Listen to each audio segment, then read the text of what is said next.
सभी प्रातः जल्दी आपको उठना है, क्योंकि जो जागत है वो पावत है और सोवत है वो खोवत है, ये हमारे बुजुर्गों ने कहा है। और आप सभी को पशुओं पक्षियों से सीखना चाहिए। हम इंसानों को फॉलो करते हैं और अच्छे और चरित्रवान और अच्छे धार्मिक और आध्यात्मिक जो लोग हैं या शिक्षाविद हैं या वैज्ञानिक हैं उनको हम फॉलो करें। लेकिन मेरा ये कहना है कि हम पशुओं पक्षियों प्राणियों वनस्पतियों और जो प्रकृति का जो कार्य कर रहे हैं, विभिन्न प्रकार के जो प्राणी हैं उनका भी हम अपने जीवन में उनकी लाइफस्टाइल से कुछ सद्गुण अपन उतार सकते हैं। जैसे कि पक्षी। अब पक्षी जो है वो दिन भर तो वो अपना उड़ान भरता है अनाज दाना पानी के लिए, लेकिन शाम होते ही वो चुपचाप अपने घोंसले में जाता है। जबकि इंसानों को कॉल करना पड़ता है, अरे नहीं 8 बज गए आप आए नहीं घर पे, आ जाओ, हाँ आ रहा हूँ, आ रही हूँ, बोला ये हो रहा है। तो पक्षी समय पर आने पर शाम के समय में घोंसले में आ जाते हैं और इंसान नहीं आ रहा। तो इंसानों को पक्षियों से सीखना चाहिए कि पक्षी को बिना बुलाए, बिना कॉल किए, बिना वॉइस कॉल किए, बिना वीडियो कॉल किए वो अपने आप आ जाता है घोंसले में। तो पक्षियों से हमें सीखना है कि समय पे जागना। आपने देखा होगा प्रातः पक्षी जागरण करते हैं और वो गीत गाते हैं अच्छे अच्छे, और आप उन गीतों से वंचित रहते हैं। आप तो खर्राटों के गीत गाते हैं और सुबह में आपको परिवार वाले उठाते हैं तो आप तो करवटें बदलते रहते हैं और कहते हैं कि लड़कों को अभी। लेकिन पक्षी है वो गीत गा रहा है। सारे पक्षी एक नहीं, विभिन्न प्रकार के विभिन्न प्रजातियों के पक्षी हैं वो गीत गा करके आपको उठाना चाहते हैं। अरे इसके पहले तो 4 बजे हमारा मुर्गा आपको उठाना चाहता है। मुर्गा है वो बांग देता है, टुकड़ों बोले वाले निकाल, लेकिन उसके लिए हम सुनते नहीं। तो हमें सबसे पहले मुर्गे से सीखना चाहिए 4 बजे उठने का। और पक्षियां जो लगभग 5-1 बजे, क्योंकि मैं जल्दी उठता हूँ मुझे पता है, तो पक्षियों की कलरव, जो पक्षियों की जो चर्किंग है, जो चहचहाहट है वो सुनाई पड़ती है, बड़ा आनंद आता है। तो आप पक्षियों से जल्दी उठना और दिन भर अच्छा काम करना और शाम के समय में अपने अपने घर तक, अपने घर में आ जाना। अगर कहीं आप गए हैं किसी कुछ चीज खरीदने के लिए या कुछ खेलने के लिए गए, लेकिन शाम ढलते ही आपको पक्षी जैसे घोंसले मारते वैसे आपको करना। ये दूसरी बात आप कुत्ते से सीख सकते हैं। कुत्ता जो है उसका नाम है ना, उसको इंग्लिश में डीओजी डॉग बोलते हैं, लेकिन डीओजी का रिवर्स लिखोगे, डीओजी को रिवर्स लिखोगे क्या होगा आप जानते हैं? जीओडी गॉड, यानी कि ये गॉड का सबसे लॉयल वफादार प्राणी है ये कुत्ता, जो रोटियां भूल, आपकी लाठियां भूल जाएगा लेकिन रोटी नहीं भूलेगा। 100 लाठी भूल जाएगा, एक रोटी का टुकड़ा नहीं भूलेगा। वो कुत्ता वफादार है, उसका नाम। लेकिन कुत्ते की जो क्वालिटी है वो वफादारी की, वो वफादारी का गुण अपन ले सकते हैं। और घोड़ा जो है कभी बैठता नहीं है, असली घोड़ा कभी नहीं बैठता। मैंने प्रैक्टिकल देखा हुआ है। मेरे घर के सामने एक वो किराएदार रहते थे, उनकी घोड़ा था। मैं चेक करता था कि मैंने किताबों में पढ़ा था कि घोड़ा कभी बैठता नहीं है। मैं उठ करके रात को देखता था, वास्तव में वो कभी घोड़ा बैठता नहीं है। और वो अगर थोड़ा सा इसको तो एक पाँव थोड़ा सा यूँ कर देता है। बाकी तो घोड़े से सीखे, खड़े पाँव मेहनत करना करी, तो घोड़े से आप सीख सकते हैं। ऊँट से सीख सकते हैं। ऊँट कम पानी पी करके भी ज्यादा काम करता है, यानी कि उसका एवरेज सबसे अच्छा है। कहते हैं कि सबसे ज्यादा आप कौन सी बाइक खरीदोगे जो ज्यादा एवरेज देती है 1 लीटर में, कौन सी कार खरीदते हो, कौन सी स्कूटी खरीदते हैं तो जो एवरेज देती है। तो ऊँट है वो कम पानी पी करके एवरेज देता है, अच्छा काम करता है, तो उससे भी हम सीख सकते हैं।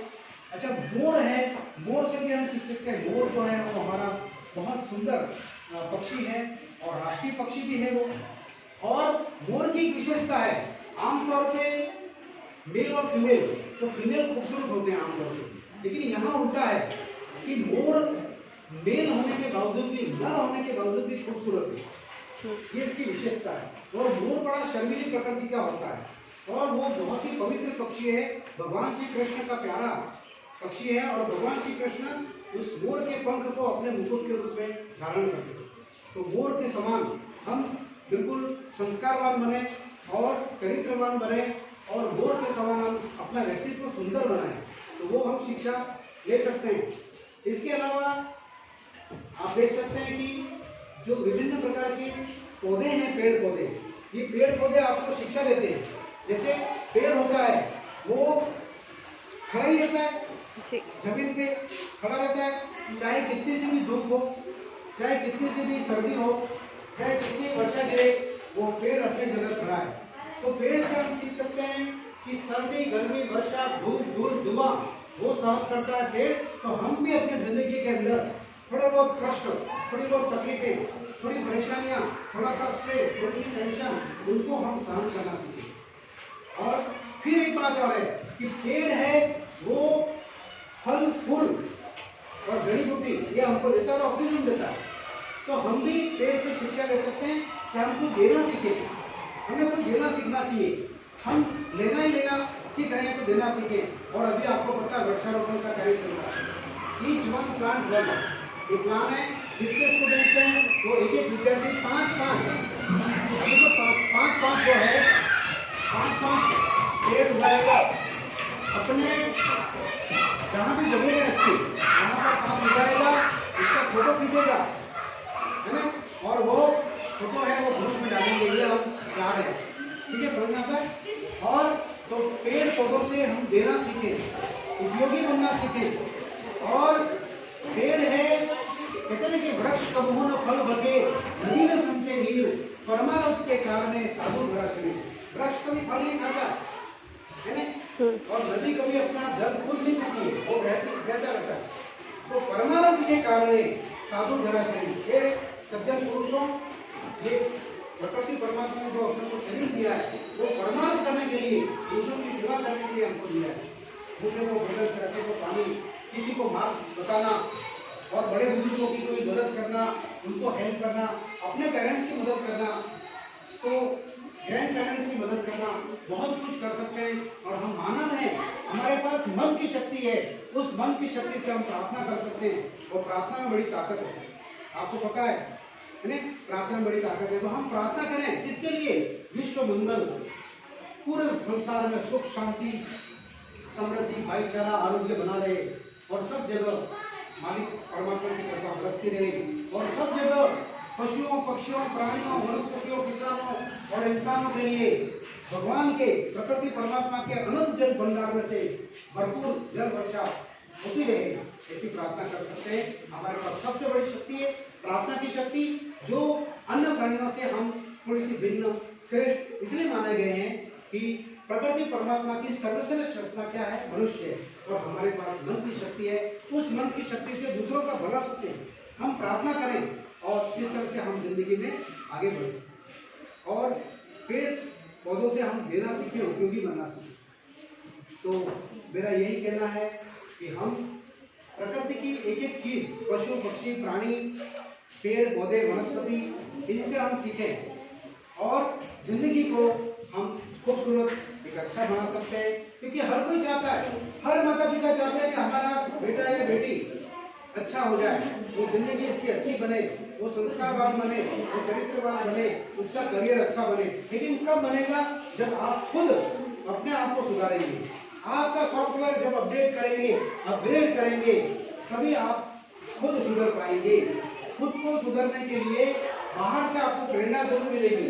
ग्रैंड पेरेंट्स, आपके पेरेंट्स, हमारे जैसे गुरुजन और भी जो आपके परिवार के और गांव के जो बड़े बुजुर्ग हैं वो आपको शिक्षा दे सकते हैं, लेकिन सुधरना आपको है। ऐसा कहते हैं कि पशुओं को हम किसी जलाशय तक ले जाते हैं हाथ करके, लेकिन पानी पीना नहीं पीना उसके हाथ में है कि वो पानी पिए या नहीं पिए। भोजन परोस दिया है लेकिन खाना तो आपको हाथों से है। छोटा बच्चा होता है कि किसको अपनी मम्मी है वो स्पून से खिलाती है। तो हमें कुल मिलाकर के हमारी जिंदगी को बेहतरीन बनाना है तो हमें अपने मन को कंट्रोल करना पड़ेगा, मन को रेगुलेट करना पड़ेगा, मन को संतुलित बैलेंस बनाना पड़ेगा। और जो ये हमारी लाइफ में स्ट्रेस है, जो तनाव है, पढ़ाई का तनाव है, तो ये क्या है? उसके लिए हमको मेडिटेशन करना पड़ेगा। क्या करना पड़ेगा? मेडिटेशन। ध्यान करने से हमारा तन, मन, हृदय, मस्तिष्क और आत्मा सम और प्रसन्न रहते हैं। इसलिए आप ध्यान करें। विद्यार्थियों के लिए ध्यान बहुत ही उपयोगी है। इनकी जो याददाश्त क्षमता बढ़ती है, कार्य क्षमता बढ़ती है, एकाग्रता बढ़ती है और जो तनाव है वो कम होता है। आज के लिए इतना काफ़ी मोटिवेशन है, क्योंकि खाली घंटा था, रिक्त कारण को मैंने बता दिया। और फिर कुछ कभी ऐसी खाली घंटे में हम आपको और बहुत सारी चीज़ें बताएंगे। धन्यवाद आप सभी को।